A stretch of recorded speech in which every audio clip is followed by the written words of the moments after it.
बरसों मैंने मन जलाया, मिली चला गया रतिया, रिम झिम छाए घटाए आए, क्या बात हो गई। रुत है मिलन की, साथी मेरे आरे। मोहे कहीं ले चल। ये युगल गाने हैं मोहम्मद रफ़ी और लता मंगेशकर के।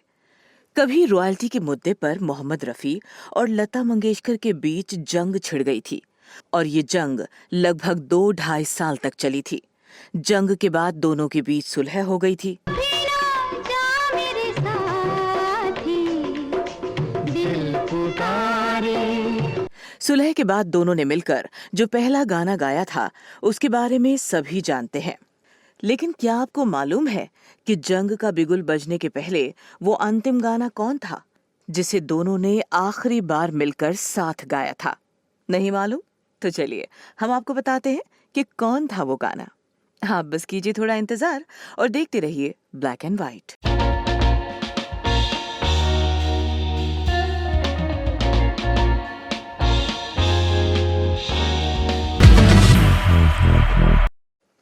नमस्कार। इस एपिसोड में हम बात करेंगे मोहम्मद रफ़ी और लता मंगेशकर के उस अंतिम युगल गाने की जिसके बाद दोनों ने एक दूसरे के साथ गाने से कर ली थी तौबा। दोस्तों, ये तो सबको मालूम है कि 1962 के मध्य में मोहम्मद रफ़ी और लता मंगेशकर के बीच रॉयल्टी के मुद्दे पर तलवारें खिंच गई थी। लता मंगेशकर चाहती थी कि इस मुद्दे पर मोहम्मद रफ़ी उनका साथ दें, लेकिन मोहम्मद रफ़ी ने इस विषय पर लता मंगेशकर के उलट स्टैंड लिया था। इस मुद्दे पर 2 गुट बन गए थे और आखिर में ये मामला इतना बढ़ गया था कि 1962 के आखिर में मोहम्मद रफ़ी और लता मंगेशकर ने एक दूसरे के साथ ना गाने का फैसला कर लिया था। एक शहंशाह ने बनवा के हंसी था। मेरे सामने जब तू आता है, जी धक से। कहा जाता है कि इन 2 गानों की रिकॉर्डिंग के बाद लता मंगेशकर ने संगीतकार नौशाद को फोन किया और उनसे कहा कि वो उनके चहेते गायक मोहम्मद रफ़ी के साथ अब नहीं गाएंगी। ये दोनों गाने हैं फिल्म लीडर के। लीडर में संगीत दिया था नौशाद ने और इन गानों को लिखा था शकील बदायूनी ने। ताज एक जिंदा तस्वर है किसी शायर का। लीडर में थे दिलीप कुमार और वैजंती माला और इसे प्रोड्यूस किया था फिल्मालय के शशिधर मुखर्जी ने। दोस्तों, लीडर रिलीज हुई थी मार्च 1964 में, लेकिन इन दोनों गानों की रिकॉर्डिंग हुई थी 1962 में। इसके तुरंत बाद ही रॉयल्टी वाले मामले ने तूल पकड़ा था और मोहम्मद रफ़ी और लता मंगेशकर ने एक दूसरे के साथ ना गाने का फैसला कर लिया। इसके साए में सदा प्यार के चर्चे होंगे। गाने में ताजमहल है, वैजंती माला है। वैजंती माला के साथ दिख रहे हैं दिलीप कुमार। नौशाद ने इस गाने को राग ललित में बांधा था। जिसके परवानों में मुफलिस भी है, जरदार भी है। लता मंगेशकर ने इस गाने को इतनी खूबसूरती से गाया है कि लगता ही नहीं है कि उनके और मोहम्मद रफ़ी के बीच तब रॉयल्टी के मुद्दे पर कोई विवाद चल रहा था।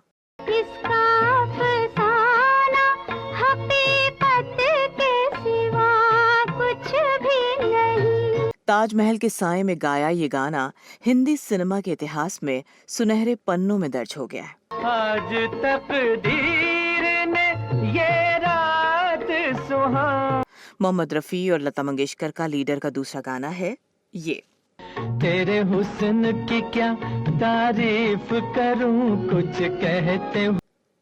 इस गाने को नौशाद ने राग यमन में बांधा है। कहीं भूल से तू न समझ बैठे कि मैं तुझसे मोहब्बत करता हूँ। दोस्तों, इस गाने से जुड़े विवाद में लता मंगेशकर और मोहम्मद रफ़ी के नाम हैं, लेकिन फिल्म लीडर के साथ जुड़े विवाद में वैजंती माला, दिलीप कुमार और राज कपूर के भी नाम जुड़े हैं। आपको बताते हैं कैसे। दरअसल लीडर और फिल्म संगम लगभग साथ साथ बनी थी। दोनों के निर्माण का समय भी एक था। संगम बनाने में 4 साल लगे थे। इसका बनना 1961 में शुरू हुआ था और 1964 तक चला था। इतराज की कोई बात नहीं कप्तान साहब। जिस तरह आप मजबूर हैं उसी तरह मैं भी मजबूर हूँ। छोड़ो मेरे रास्ते सुंदर। आज कैसे छोड़ू राधा? आज तो मेरी तकदीर का फैसला होने वाला है। तो सुन लो फैसला, तो मुझे बिल्कुल बिल्कुल पसंद नहीं। लीडर के बनने में भी काफी वक्त लगा था। लीडर रिलीज हुई थी मार्च 1964 में और संगम जून 1964 में। कहा जाता है कि जब लीडर बन रही थी तो दिलीप कुमार और वैजयंतीमाला के रिश्ते अच्छे नहीं थे। दरअसल उस समय दो गुट थे, एक राज कपूर का और दूसरा दिलीप कुमार का। वैजयंतीमाला को दिलीप कुमार के गुट का माना जाता था क्योंकि वैजयंतीमाला ने दिलीप कुमार के साथ कई फिल्में की थीं। वैजयंतीमाला ने अपनी किताब में लिखा है कि मेरा किसी गुट से कोई लेना देना नहीं था, लेकिन माहौल ऐसा बना दिया गया जैसे मैं दिलीप कुमार के गुट में हूँ। दूसरा गुट लगातार मुझे अपने गुट में शामिल करने में लगा हुआ था।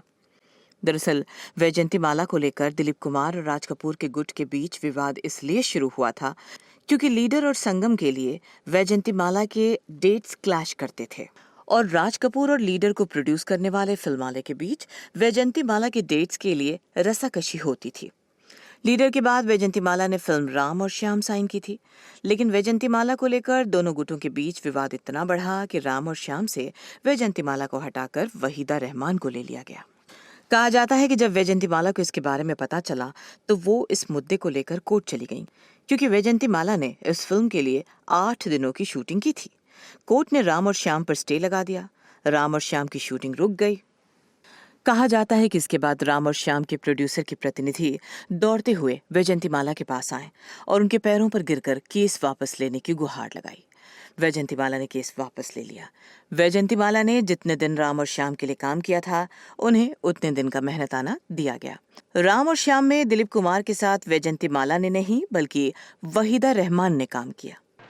अगर आपको ये पता चले कि आप जो समझती हैं कि मैं हूँ वो मैं नहीं हूँ तो?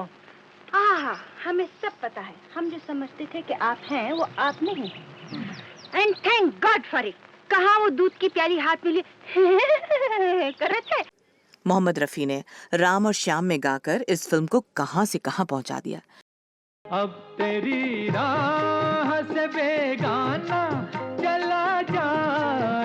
इस फिल्म में मोहम्मद रफी के साथ लता मंगेशकर ने भी गाना गाया था। राम और श्याम आई थी 1967 में और तब तक मोहम्मद रफी और लता मंगेशकर के बीच सुलह हो गई थी।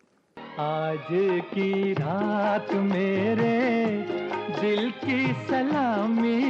इस एपिसोड में आज इतना ही। अगर अब तक आपने इस चैनल को सब्सक्राइब नहीं किया है तो अब जरूर कर लें। अगले एपिसोड में आपसे फिर होगी मुलाकात। तब तक के लिए हमें दीजिए आज्ञा। नमस्कार।